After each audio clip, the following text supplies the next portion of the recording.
we need to hire and we need to hire fast. And we also need to onboard quickly and efficiently. I've been hearing these conversations with multiple directors and owners over the last several months.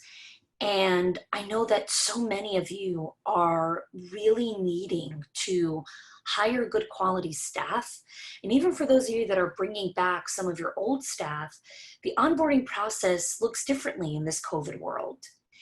And I really wanted to think about how we can provide value for you all and give you some great strategies and some more tools to help you with this process.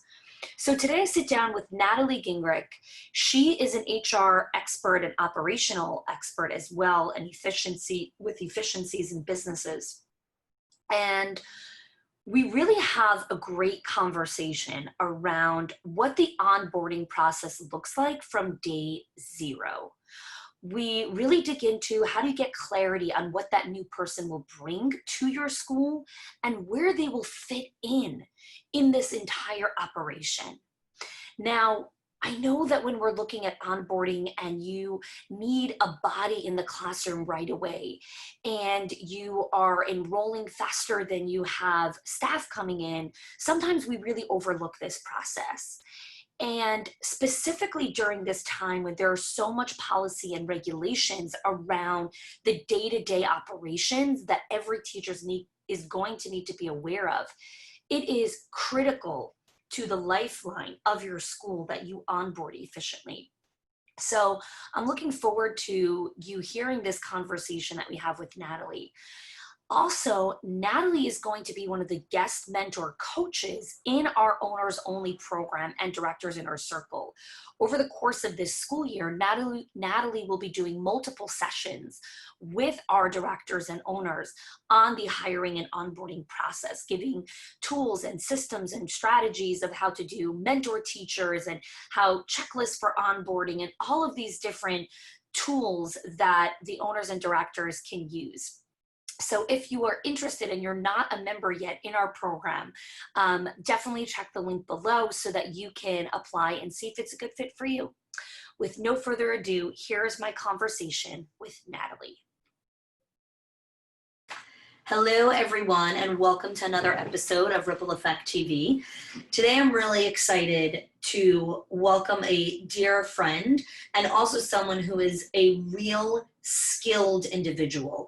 One of the things that we know about schools of excellence is we're looking to build skill development, both mentally, physically, our values, and just how we bring value into our schools. And so when I find someone who isn't just talented, but also truly skilled in their craft and a master, I get super attracted to that. So I met Natalie about a year ago in May in New York City. We met through our mutual mentor, Todd Herman. And when I met with Natalie for the first time, we met on this couch that actually was sinking in the middle there on the couch, and our knees were on the floor because the couch was so low. And we were kind of sitting, no social distancing. We were like right next to each other. Her notebook was like half on my legs also. And she's like, all right, girl, these are the 7 strategic objectives. This is what you need to work on in your business. Like, this is what's going on. And my sweet sauce and my specialty is hiring and onboarding. I'm like, girl, we are going to be friends. So welcome, Natalie, to the show. Thank you so much for being here. Can you just give everyone a quick download on what are you most excited about your business? Like, how do you bring value in what you're doing in the world today? Hello, friends, new friends, old friends, all the friends. I'm so excited to be here and to chat about my zone of genius with you guys. But the thing that lights me up most is I am a caregiver and a servant. Like my whole life, no matter the role, no matter the responsibility I have had, I can think all the way back into my grade school days. And I have always had this knack for wanting to go deeper with people and to help them kind of transcend and transform themselves.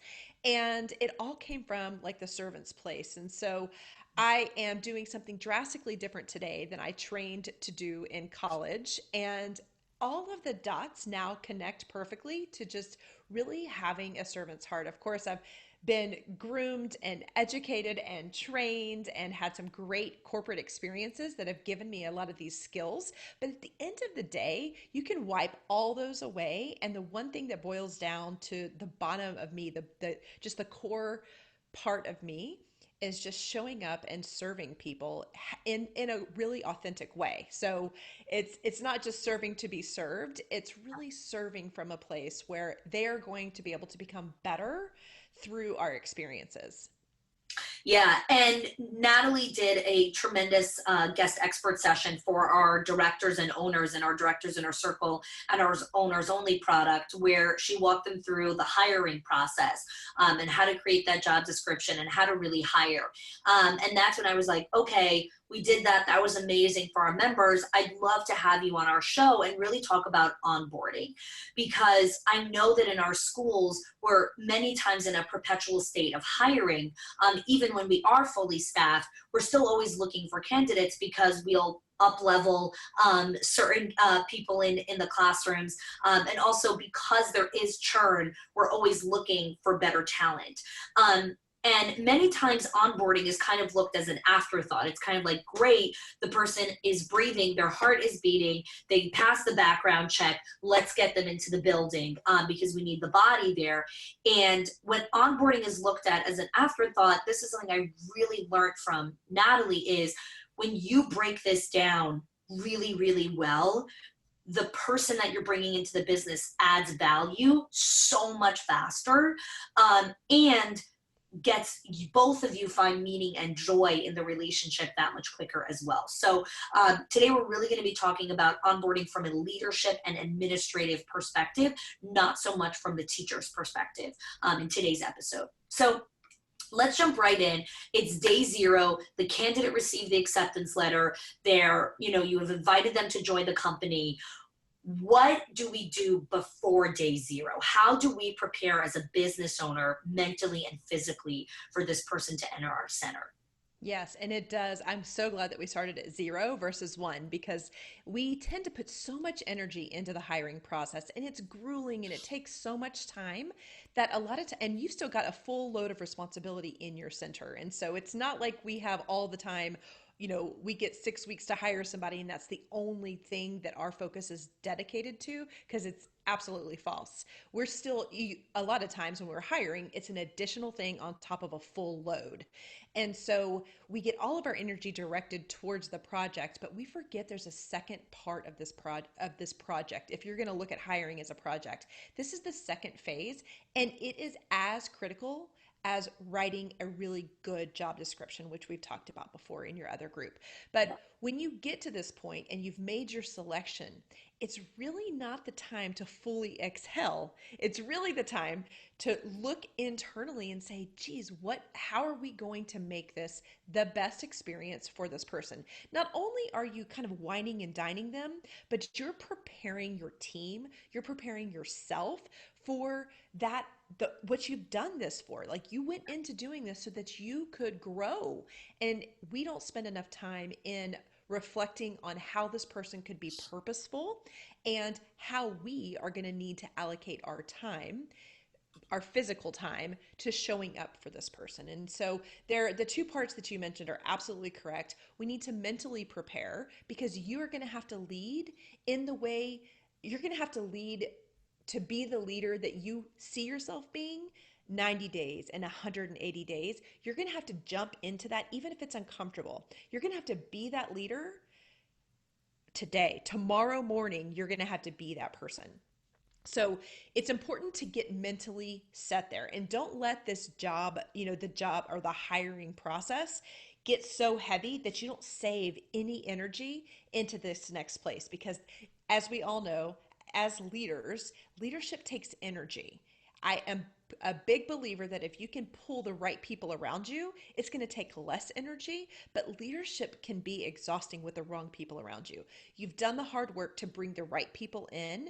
Now give yourself the gift, equip yourself, do the mindset work to show up in your best self, because that's what you're going to be the conduit, the representative of the company. You alone will dictate the success Yeah. in tomorrow in day one when this person comes. And then physically, just making sure that your calendar is blocked, that you have any documentation that you have. You don't have to hire perfect, and you don't have to onboard perfect or perfectly.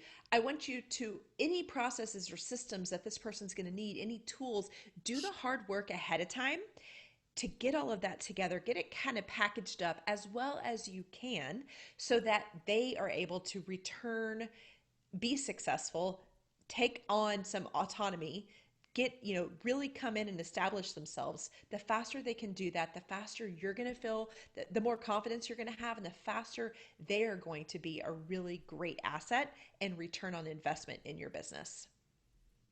So before we dive into what day one looks like, and you were talking about getting clear on what that person is going to do and how they bring value.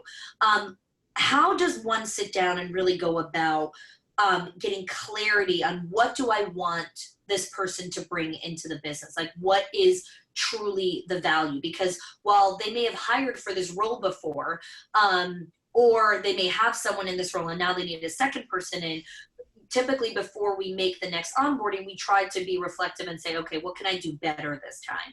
And so how do we sit down to start getting clarity around what those outcomes look like? So I think it's most important, and the easiest way to do this, which is not always easy if you haven't done the hard work in understanding what your business's outcomes, what your center's outcomes are. Mm-hmm. So I'll just use this as an example from a center's perspective. To make this relative, you may have a number of students or kids that you want in your school. Sure. Maybe right, maybe it's some of your marketing efforts. So marketing and delivery, how many kids show up each day, how well your teachers are performing, how well your students are performing. All of those are measurements that you can track. And these are high level measurements, which I call key performance indicators.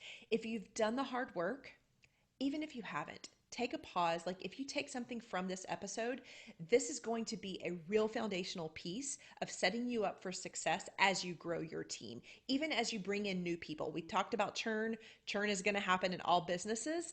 And as we bring in people, we want a better person every single time. I always liken it to dating. When you were going through the dating process, you may have, every single person, hopefully you made a better selection, a better Sure. selection, and a better selection. And that's what you're going to do as you hire.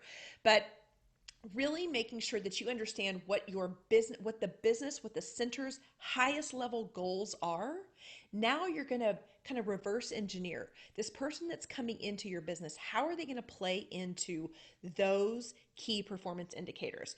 They're not going to, most likely, they're not going to play into every single one. If you're hiring an administrator, they may not have a whole lot of bearing. Their role may not have a lot of bearing in how how many days your teachers come in. I'm making this up, Yeah, yeah, yeah.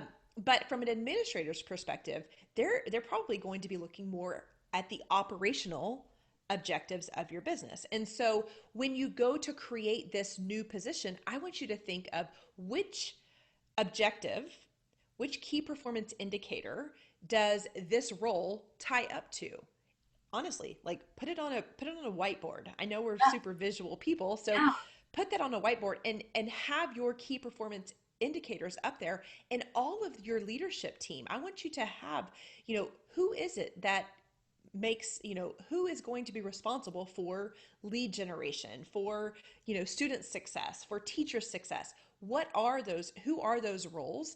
And Yep. you're going to find that people are going to have multiple responsibilities, which is absolutely fine in a growing team. Those will become more siloed as your team grows and as you get more established. But really making sure that you understand where this person connects, because in one of these days, in the first 5 days, you're going to want to positively and confidently convey that to this new hire, because they're going to find purpose in knowing that they connect to the objective that everyone's looking at. Yeah. So again, just to make it even more practical, is like, if you're hiring for an assistant director role and that person is responsible for staffing schedules, that, like, their KPI is going to be surrounded around something in relation to not having, a certain percentage of like no mistakes or mess ups within the staffing schedule, meaning that there's no overlap. Teachers get their breaks at the right time. That requires a certain amount of skill and training in understanding how all the things move together, who gets breaks when, who in an infant room and a toddler room, based on their salary, based on their hourly, based on how many hours they work, based on your labor laws. Like there's so many moving parts. And so this is what the legwork is about, in looking at all those moving parts so the person understands, okay, this is the outcome. Like this is what I have to get to. And ideally, you would have done this work ahead of time so that during the hiring process, you're asking real specific questions. You're getting examples from them to make sure that they understand or they have performed in that role before. And you're going to be, I mean, the return on investment, if you know what their expected outcome is and you can tease that out through the hiring process, you're already setting yourself up for success big Yeah. time. Sure. I love that. So that's really powerful, really getting clear on those outcomes, those KPIs. What are you really measuring success against? And then we go into what we want the outcomes to be. But let's start with day one. The person comes in, and how much time, let's get really like granular here. How much time does the business owner need to set for themselves on day one when this person starts on a Monday or a Tuesday morning? Right. I'm not ever going to recommend full immersion on day one. And that may be a little bit different than what you've heard in the past or from other people, or that you've even instituted in your own center. But on day one, I'm thinking that we're looking at a 2 to 4 hour commitment. And this is the first date. I mean, this is where we're really understanding each other, right? And so the very first day to me is all about culture.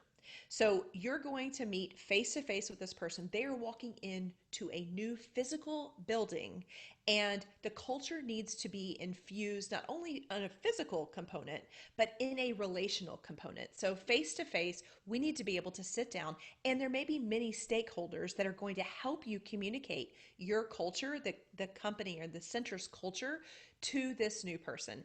And I hope that you've been looking for these things and making sure that you guys were a good culture fit as you've been going through the hiring process. I'm assuming if you have offered the job and they've accepted and we're sitting here at day one, the day is centered around culture. So the things that you can do for this person, for yourself, for the center, is to make sure that you can articulate very simply what your business is about, what the center is about, how your center is different than any center that they have ever worked in. What is the why? What's the mission and vision? What of your center? The next thing is what motivates you. And this is a great time to start talking about those key performance indicators, really start laying the path of what you look for in the center. And we're talking culture. We're not getting super, super deep. I want to make sure that this is mostly about the bigger picture. What is the center about? How are you unique? And how this person's starting to think how they fit, how they can contribute to this culture to make it even stronger. And even asking questions, and not necessarily to put them on the spot, but having a conversation about how they see themselves in this culture. It's just a really easy way for someone to come in and feel like they can deliver value, but you're also setting them up for success. You're telling them that, and you're creating boundaries without being, super stiff and rigid, but you're saying like, this is the way we function and this is what we're about. And we're so excited that you're a part of that. What you're really saying is, this is the way that we do business, and we hope that you row your boat in the same way that we do. Because It's so, sorry. they're gonna be thinking to themselves the whole time, is that me? Is that me? Is that me? And hopefully it's a yes, yes, yes. And you're going to see their excitement if it is. They're going to be all in. They're going to be so excited to come back to work, to get to know more and more. But the most important thing with day one is, don't go super, super deep outside of the culture piece. I want this day to be mostly about the bigger picture and starting to connect the dots in how they are going to be able to contribute with their unique skill set. But you don't give it all away today. This is a great day to walk around, to introduce them to other people in the building. You want to spend, it's an uplifting day. And if you have, and I know you guys have talked about this, and Hani is such a great leader in this capacity, but if you've got people who don't embrace change and don't accept new people into your team, I would absolutely be purposeful to exclude those people from this person's first day. And I know that sounds crazy, but we all have to deal with, I mean, that is a reality. Hopefully you've got an environment where people cannot wait. You have built up the team and I mean, maybe it's just the first day you're taking them to lunch or you're taking them to coffee or you're bringing, donuts in that day or whatever it may be. But it's a celebration. It's a new day. It is a celebration for this person and for the business. And so on that first day, it's culture fit. You're making sure you're showing them, you're showcasing all the work that you've put into building this beautiful culture that people love to come to work for. I love what you said because a lot, just to go to the teacher perspective for a second, a lot of times we'll hire a teacher, bring them into the classroom, but we didn't have any conversations with anyone in the classroom. And so I've spoken to teachers before. They're like, hey, this new person came in. Does that mean my job is at stake? Does that mean my hours are being cut?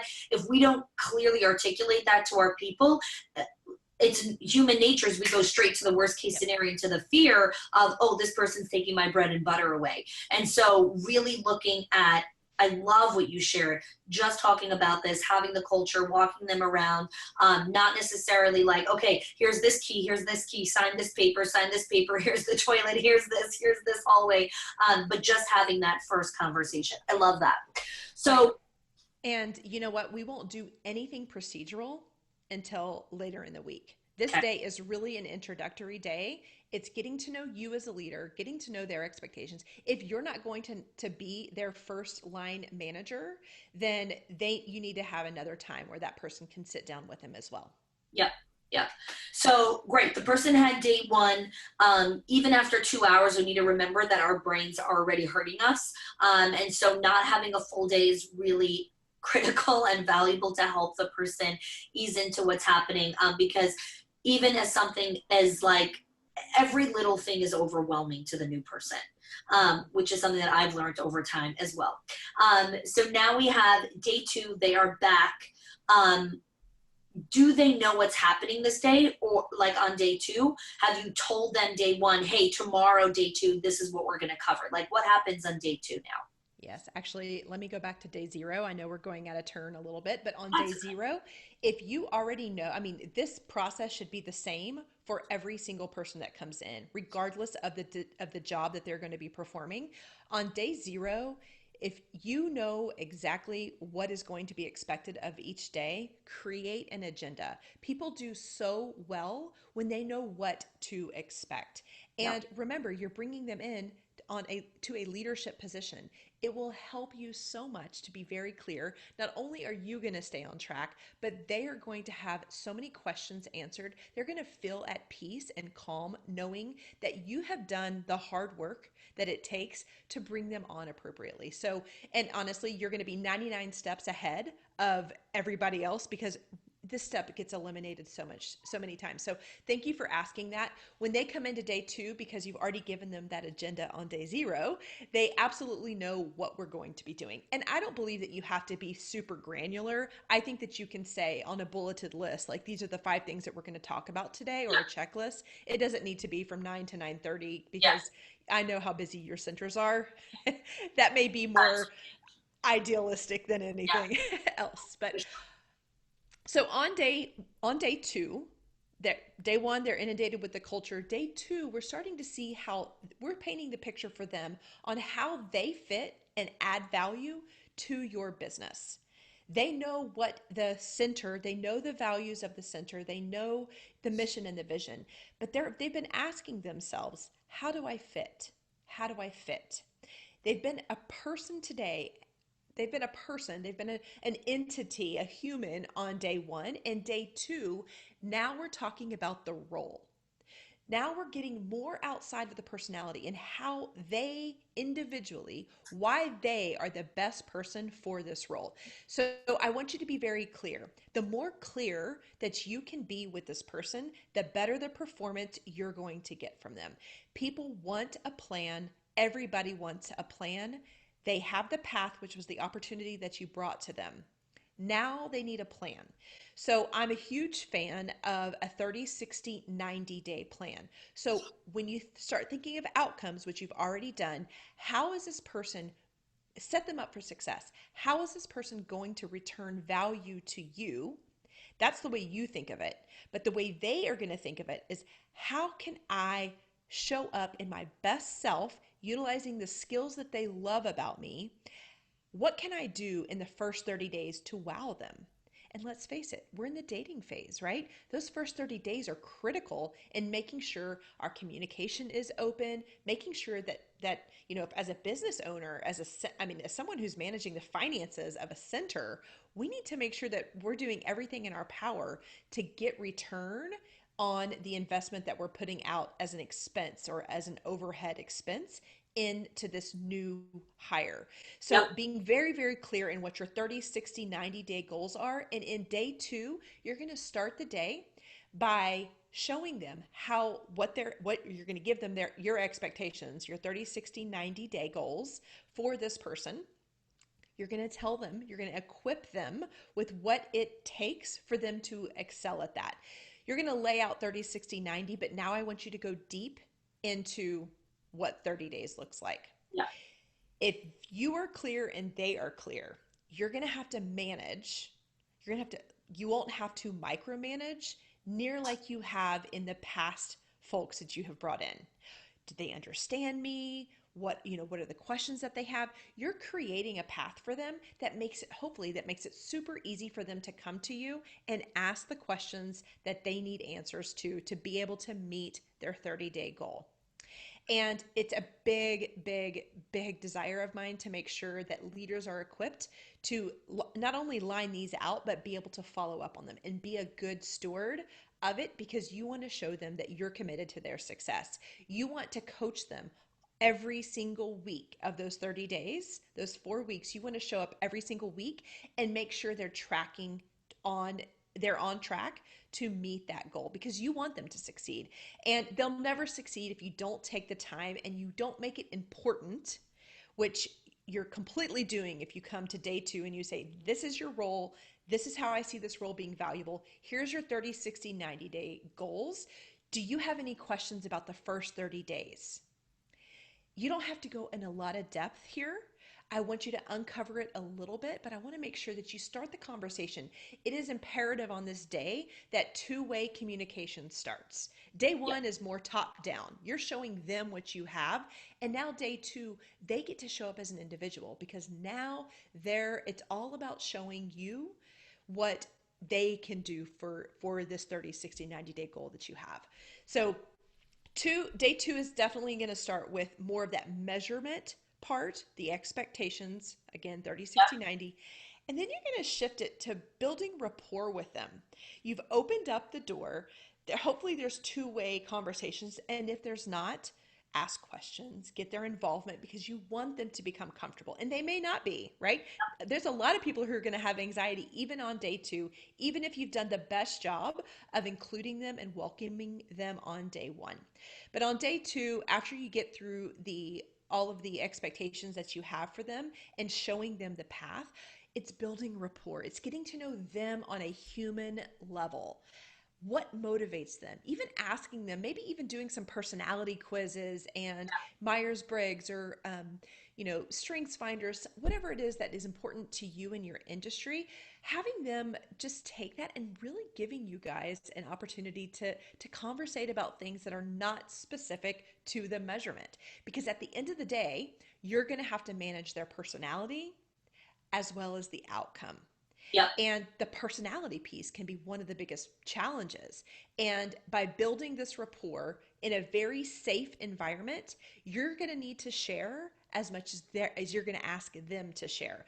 Otherwise, it's an interview, and that's not where we're at. We're now at the stage where we're building a real two-sided, two-way relationship, and you're going to do that by asking some questions. I love just the idea of doing the assessments, because it allows us to give examples more freely, and it becomes a two-way conversation. Yeah, so a number of pieces here, just to double tap on some of the stuff that you shared, is one is like really understanding what motivates the person, but even going further and asking them after you've laid out the first 30 days, asking them to repeat back in their words, like, so how are you going to bring your greatest value in the next 30 days? And you're listening to the nuance of the choice of words that they're using, of how they're bringing value, because that automatically tells you what they see as a priority and where you know they're going to be spending a tremendous amount of their mental energy and physical energy towards. Mm-hmm. The other piece is asking them, how do you like to be appreciated and valued? Like, when do you know that you are doing a good job, and how do you feel like you're doing your best work? And just to share like a personal example, like we had someone on our team where I gave a tremendous amount of reassurance consistently that they were doing an amazing job, that they were adding value, that they were being fantastic. And then still at the end of the 90 days, they were like, oh, I didn't feel like I was delivering my best work. And then when we were kind of being reflective on it, she had said, it's interesting. I don't know why I didn't believe you. Like, you did give me all the reassurance, but I still didn't believe you. And for me, that was such an important lesson as a leader where, in the get-go, I needed to ask different questions and find out, like, okay, maybe reassurance is not the way that she feels valued. There was probably a different form of communication that I needed to use for her to internalize that I truly trusted her and saw her as delivering value. Because when you are bringing someone into the center and you have a million other responsibilities also, we cannot forget that that person needs our approval. They need our reassurance. They need to know that they're doing a good job, and everyone needs it differently. So we got to ask. Yes, absolutely. It's so important to listen to what they say they're motivated by. Yeah. And this is going to come up really quickly because on day 5, I'm skipping ahead a second, but on day 5, I would love for you to surprise them and delight them by rewarding them for a new week, a hard week, right? It's easy or light on work, but it's hard to integrate into a Yeah. new business. Yeah. And I would love for you to take a nugget from day 2 and show up on day 5 with that, whether it's physical or verbal. I Yeah. don't care what it is, and what your Yeah. budget is gonna, that's gonna be dependent on your center. But surprise them, show them that you're a great listener and a great leader, and give them a reward at the very beginning. It closes the loop, and it makes them feel very, very safe, and makes them feel, obviously valued. And I believe that that's one of the greatest things that we can do as leaders. Yeah. Oh, for sure. I love that. Because day one, when you get them lunch, they're like, oh, it's a courtesy. It's like when your date opens the door for you on day one. You're like, you don't know who I am. Yeah. When they open the door for you when you're 10 years married, now we're talking. Now we're in a different situation. So, okay, going to day 3. So day 3, you are, by the way, day 2 is a little bit longer. I don't want Yeah. them to be Oh, there for 8 full hours yet. Day 2, you're still in that very early dating phase. You've already, you're secure. You're going to extend the day a little bit more, 4 6 hours. You're going to have them there with you. Again, they may be shadowing, they may be doing some other things in the center, but they're not really, really deep yet. On day 3, this is where I believe that we can start having a full day. Okay, that we're going to demonstrate your best practices. And when I say that, I want you to show up with the processes that are going to be required for them. And don't panic. If you don't have a beautiful process document all set up, because most of us don't, and I would encourage you to sit down, have a working plan on having a working session with them to create those processes without ever spending a second in your center. Processes will never end. Processes yes. will always be updated, but you're going to get their best work. You're also going to get a perspective that's going to blow your mind. It's not going to be anything, it's not, it may shadow that, a similar process that you've been using, but you're going to get their take. You're also going to put them in a position of really being able to make a positive footprint in your center by allowing their idea, their way, their style to be the new norm. You're going to allow them to succeed so much faster. So, you're going to show them your best practices, and you're going to go over your policies and your procedures, your boundaries. I think making sure that they understand the center's boundaries, or your tolerance for different things. Work ethic. having that conversation on day, right now, day 3, no later, super important, because guess what? If they fall outside of those things and you're starting to see a values mismatch, I want you to cut this today. Like, I want you to make the hard decision to unravel this right now. Don't go one day longer, but it's important that you watch their body language, that you're seeing how they're taking these things. But policies, procedures or processes, and the boundaries. That's what I want you to go over. I want you to go over any guidelines. I want you to be that authoritative leader. So far, you've been a very welcoming and open leader, and today you're going to be the boss. Today, you're stepping into, this is my rink, and I'm welcoming you to this, but this is the way that we perform here. And Okay. own that, own that. And this is where we talk about mental preparation. Like, whatever you need to mentally prepare yourself for that meeting, you need to own the fact that you're the leader, own the fact that you're the CEO of that center, and that this person is entering your arena, you're inviting them in, but this is your turf, and soon it's going to become together, your turf together. But right now you're inviting them into, what are the standards in this company? How do we do things here? Now, you're not telling them all of the standards and policies and processes, the one that are relevant to their role right now. Yes. Eventually, they'll learn all of the moving parts. But it's being really clear with them. Specifically, I wanted to share industry specific. When we're hiring a director or someone for the leadership role, many owners make the mistake that they have to trust the person immediately. And by trust, a lot of people define that as, oh, they can start making decisions right away in the business. They can make some decisions in the business right away, sure. But we need to be super clear on day 3 what decisions are still within your realm until X, Y, and Z happens. Just because they have that title, they haven't earned yet the right or the privilege of making decisions. So I wanted to bring that up because that's such a critical piece. And many times when we're overwhelmed and we're busy and we're stretched thin, we just want the person to go in and make decisions, but they can be really detrimental to the company. And you want to give them that boundary Yes. on this day. Like, you're about to step into this. This is where we are comfortable with you stepping up. And this is where we're going to work through. We're going to work on this through day 30. By day 30, I expect that you'll be able to make these decisions. Day Sure. 60, these decisions. Like, what a beautiful release for you to not feel like you're going to have to micromanage or Yeah. have to be the hammer that comes in and says, not yet, Missy, right? Yeah. Like, we don't want to do that. We don't want to be in that type of relationship, but it takes you coming and showing up as a authentic, authoritative leader on day 3. You're Yes. also, I want you to show them what your annual cycle looks like, what your annual planning cycle. So now you're going to get a little bit more into, when we talk best practices or center best practices, I want you to give them, like, go a little bit deeper than you did on the culture day on day 1. I want Yeah. you to show them what your numbers look like.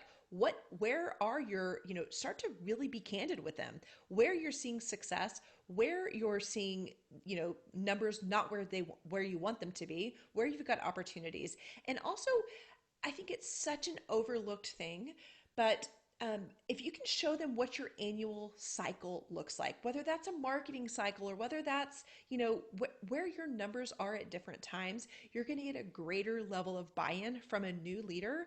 The more data that you can give them, the better decisions they're going to be able to make. And we tend to want to hold on to this until they, day 30, day 60, until we really, quote unquote, trust them. The reality is, you've got I'm going to call your center like a brand, right? It's a reflection of you, but it's not you, right? So Yeah. I hope that releases you to be able to really give them a great picture, allow them to succeed. These are the things that make us feel like you trust us as the leader, trust me as the new employee, Yeah. to be able to come in and deliver for you.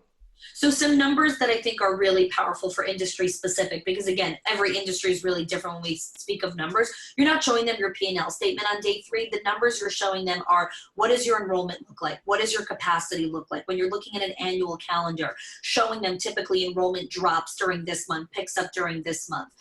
You're showing them those numbers so they can understand where they add value, and how they really bring themselves into the picture. It's really critical to have them look at those numbers and the calendar. Also having them understand your parent demographic. Are most of your families single parents, working moms, from the military?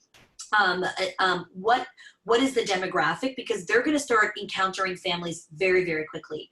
And if they know that 50% of the demographic are single parents, the choice of words they're going to be using on day 4 is going to be very different than if they know something else. So these things are very critical as the person starts to become front facing with stakeholders like parents. Yes, this is so good. Every business has a different type of guideline, Sure. and this is not necessarily a part of, this is a bonus for you. This is just another tip for you. But if you can start just talking about that customer, that person who's walking, the person who pays you, that customer that's Yeah. walking through the door, that parent, understanding who they are and really creating like an avatar around them, knowing the words, like teaching your team and your staff how do we greet somebody? I know it sounds silly, but the cleaner you can get, the clearer you can get on that, the faster the connection, not only from the employee's perspective, but also from the parent's perspective, the person who's paying you. And so if you have those types of documents, this is the perfect day for that. This is all going to be day 3. This is the morning, or the first couple hours that they're there. You're going to break for lunch. When you come back that afternoon, this is the very first time that you're going to give them access to the tools of the business. Yeah. And I know I All have done this. this for so many businesses, and they want to do this on day 1, and suddenly that's not onboarding, Yeah. right? That is a disaster. But Yes. on day 3, they don't have their computer. They may know where their workstation is, like they may have their Yeah. home, but this is the first day that you're really going to unveil how, using the tools, they're going to be successful. Yeah. So, lots of times, this is going to require you or the person that's going to be directly managing them to Yeah. sit with them physically or virtually, however you guys are set up, to sit with them, to show them the tools and the systems. That's the last half of the day. They're going to kind of just get a little bit of a preview. They're not responsible for anything yet. They are learning and absorbing and asking questions. And the greatest thing, that once you get to the tool, like this is using a different part of their brain. Now we've gone from the people part of their brain in making connection and conversation, which we've been doing for 2.5 days. Now we're shifting their brain into that expert, to the tech part of their brain. We're looking more at the logical, the systems part of their brain. And so you may see a different person show up right now. Yeah. Okay. So you 100%. want to put them in a very safe place. Don't inundate them with all the tools. Know exactly how you're going to unravel these tools. Give them breaks in between tools. Show them, give them best practices and how you use these tools. And if they're different owners for different tools, then, have different people, displaying this for them. Love it. So let's go into day 4. So day 4 is more of the same from day 3. But Yep. now, outside of tools, we're going to start talking about the processes that they're going to be responsible for to be successful in their role. So, what is it? We're going to start looking at that 30-day, looking at those 30 days. What processes do they need to take ownership of quickly so that they can feel valued and you can get a return on your investment? Those things are totally combined. Yep. So, my big goal, this is a big, big goal, but if you are really clear in what the processes, in which processes they should be owning, you're going to go over those in depth on day 4. Okay. They've kind of sketched some on day 3, and on day 4, you're going to start releasing some of that to them. This doesn't always have to be in a one-to-one, so you don't have to be completely available. This is going to be some independent working time on this day. But Mm-hmm. the goal is that by the following Monday, so in 3 days, assuming day 1 was on a Monday, Yeah. that they are going to be able to understand and lead 50% of those processes. Okay. So to set yourself up and them up for success, that's going to take a portion of your day. because you're going to have to, if you don't have them already mapped out, you're going to map them out today. This is the day that you're going to sit down and get clear and have them do the work. Have them present it to you at the end of the day. Make sure that you guys are in agreement, or, draft them together if you have the time. If you already have them set up, you're going to hand them that pretty checklist and you're going to have them start executing on them. Yep. Okay. Yep. This also would be the day that I would want them to get familiar with people outside of the leadership team, start blending in with the entire team, Yep. your teachers, even the children, all of Yep. that. So making sure that they are comfortable showing up as an extension of your brand. But processes are day 4. Yep. This is the first day that they feel like they are truly in the role that they got hired for. This is Yep. where their expertise shows up, and you're showing them how your center has done it, or maybe how you want to do it, but most of the time we want to leverage them, put them in a position of power, Yeah. and allow them to show off where they're so good at. I love that. So let's jump into day 5, and then we'll have a couple of rapid fire questions as we wrap up. Awesome. So day 5, this is really how you're going to, this is a short day for the two of you guys. This is how you are going to interact going forward. Okay. So this 1 week intensive activity that you have had is over on really day 5 and Yep. just an hour into it. This is where you're going to delight them. You're going to show up with whatever they spoke about on day 2, whether that's a handwritten note, what Yep. words of affirmation, whatever it may be. You're going to start your day with that, showing gratitude for them, which I know that you have showed all of the viewers here how important that is to you, and exactly how to do that for your people. You're Yep. going to do that right away on day 5. You're going to thank them for being here. And it's kind of like the releasing ceremony. It's like, we've talked about your 30, 60, 90. I would come back and revisit that. This is what I need from you on day 30 to make sure that we're in good sync. I'm an open door. Give your philosophy on how they can come back to you. But I would also encourage you to have a plan for how you guys are going to connect. So Yes. are you going to be connecting on a daily basis? Are you going to connect twice a day? Are you going, what kind of communication tools are you guys going to use? And in the very least, you're going to make sure that you're going to set aside time on day 5. You're going to set aside time going forward on a monthly or weekly, whatever your cadence is going to be. That is going to be time that's going to be secured on your calendar and theirs, because you're going to show, as from a leadership position, how important it is to make sure that you guys have open communication, and you also have a certain time to do it. The last thing you want as a leader is someone who has full access to you. I know that may sound like, oh, like, how am I going to break that to them? You have a job to do and they have a job to do. Just like they have a 30, 60, 90, so do you.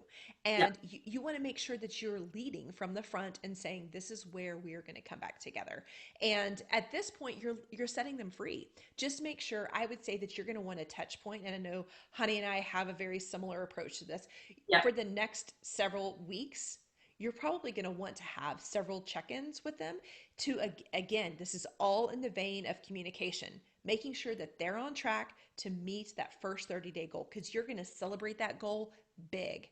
Not Yep. only is it going to be big to them, it's going to be big to you, because Yep. they are going to have helped you succeed and help the center succeed in a brand new way that wasn't happening before. And it's taking it a step further in there not being frustration at the 30-day mark, where why isn't this happening? Why am I not seeing the return? What's going on? And so one of the things that we've done specifically in our leadership team is the first 2 weeks is we meet every single day. It's 5 minutes. One time it went to like 7 or 10, but it's literally 5 minutes. It's, what did you work on yesterday, and what is your highest priority to work on today?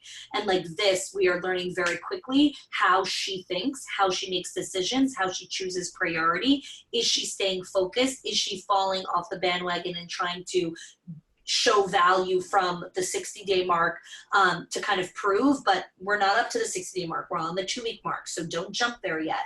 That kind of thing. So the consistent daily check-in, and then at the 5-day mark, when you're figuring your cadence for communication, it's also the cadence of accountability. Like, who is checking in for what? You as the business leader are checking in once a week on Friday for this, but the director of operations is checking in every day with her on X, Y, and Z. And then the final piece is let the person know that questions are the gold. Questions are the gold. Questions are the gold. I said it 3 times because it is that important. You must let the person know that questions are valuable. They should be asked. You will thank them and praise them for every question they bring forward. And the reason for that is because the more questions they ask you, the clearer they will become in their role. And the beauty in this is you get to get clarity in the way their brain operates and thinks, which gives you leverage in saying, wow, this person thinks like a genius. Let me bring them into this part of the business also. Or, dear gosh, this person thinks like this. We need to get them on board with this training here they need to watch. So both are a gift. Yes, and as optimistic as that statement is, by having this open communication, you're able to make sure that they're on track. They're either a fit or they're not fit. And so you Yeah. hear of hiring slow and firing fast. If you're starting to see things that don't feel like they are going to serve the center, I want you to have a tight leash on this. And this is not what this interview Yeah. is about. But by going through this and being really methodical, you as the leader are asking yourself and just making any notes that you need to make sure that you stay on top of this, because you don't want a behavior to be, something that you've got to performance manage from now until eternity. I want you to nip it at the very beginning and be aware of it. And the only way you're going to do that is if you spend time with them, just like we're chatting about today. Yeah, but like you were saying, like don't be afraid to bring up the behavior early on. And it could just be something as simple as like, I noticed this yesterday. I'm just curious. Can you tell me a little bit more about it? Is this, a one-off thing? Is this like, bring it up right away? Because if that is a behavior that you're going to have to performance manage for as long as the person's an employee, can you live with that? Is that what you want? So thanks so much for sharing that piece there. So as we close here, again, this is the tip of the iceberg in onboarding. This is the first 5 days. Just so much depth. Take the time to go back, pause, re-listen to certain days, take notes. Like, this is a really in-depth kind of training episode here almost. So we like to ask our guests a couple of really great questions that help our viewers look at life from a different lens. So this is Ripple Effect TV. And so the first question I have for you is, what skill are you in the process of mastering right now that is a little clunky for you? Good one. So I'm an operations person. My zone is in people, processes, and systems, which tend to be more back of the house. And so the skill that I'm really, really trying to get comfortable with is the technology of the marketing in today's age. And I have told myself for so long that I couldn't do it, and I totally can do it. So I'm just overcoming that, and without inundating myself, because I have people in my team who actually do that for me, but just feeling more confident and developing that. I've got to have the knowledge before I can have the confidence. I love that. Thanks. So what is a great question that someone asked you recently or that you asked a client? Let's see here. So I do a lot of interviewing, so I help people hire. I've helped Honey hire and expand her team. I go and I do a lot of interviews. I have a business that does this for people. And just this week, I was interviewing somebody for another role in another business, and they came back to me and asked me I'm usually asking people, like, what are your challenges? Like, what are your obstacles? They asked me as a hiring manager, what is the most difficult part of the interview process? And it's never been flipped on me before, but Yeah. yeah, they flipped that on me, but and then they went on to ask so I'm hiring as a representative, let's just say, for Honey. Sure. They asked me for me to describe the person I'm hiring for, which I could do, but that was such good depth on their part. Like, they were trying to get to understand a person from from a third party, and I thought it was genius. I I'm like, love I'm that. going to use that. So smart. I love that. And again, the reason we ask this question is because the quality of their questions really determine the quality of our life. So I'm always looking for better questions, Yeah. how to elevate our thinking. So to pull everything together here, this is Ripple Effect TV. It's all about creating a ripple effect in ourselves and then having impact on other people. What is your ripple effect challenge for our listeners today? I'm a big believer that we have to show up and lead a legacy life. So all of us have are hopefully you have been gifted and have taken action on something that you're really passionate about. So that's what's lift or gifted to you.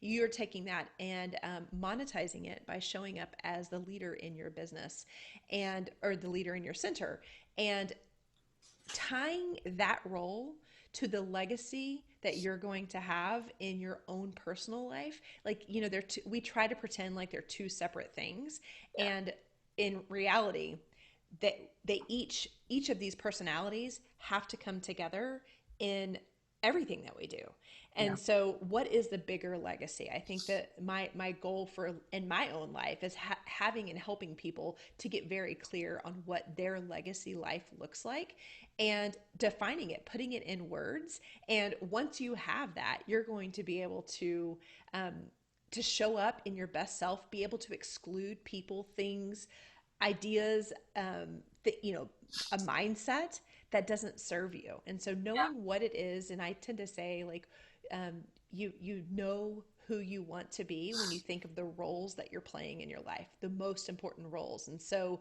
if you think about your most important roles, maybe being the leader of your center is not the most important role, but it doesn't make it wrong that you're in that role, because the most important role is maybe serving your family or serving your children or whatever that may be. But identifying what the center of that is and allowing the energy and the excitement that you feel for that role to be the beacon or the light that you show up in your job, in your neighborhood, in your community, in your church, in your that's the energy that you need.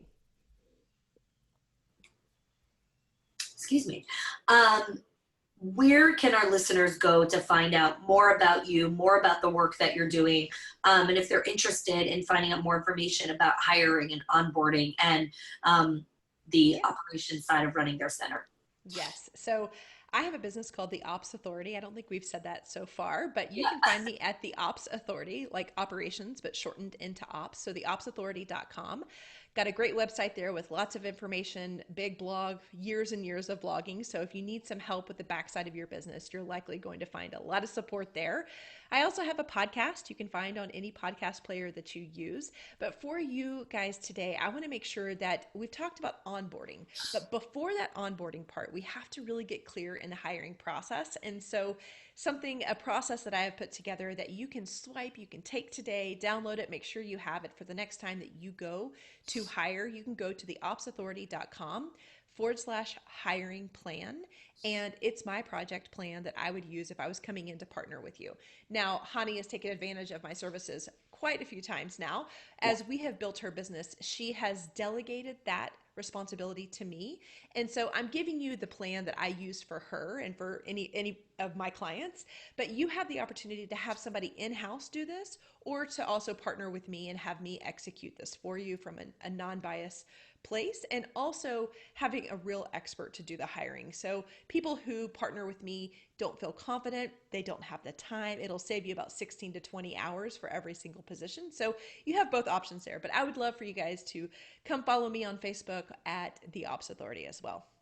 Thank you so much. Yes, Natalie has been tremendous in helping us grow the School of Excellence, and it's been amazing to have you just as a friend and a mentor in my corner as we, navigate this journey together. So thank you so much for joining us here today. Yes. Thank you so much. If you like this video, make sure to subscribe using the bell so that you get notifications when we release videos twice a week.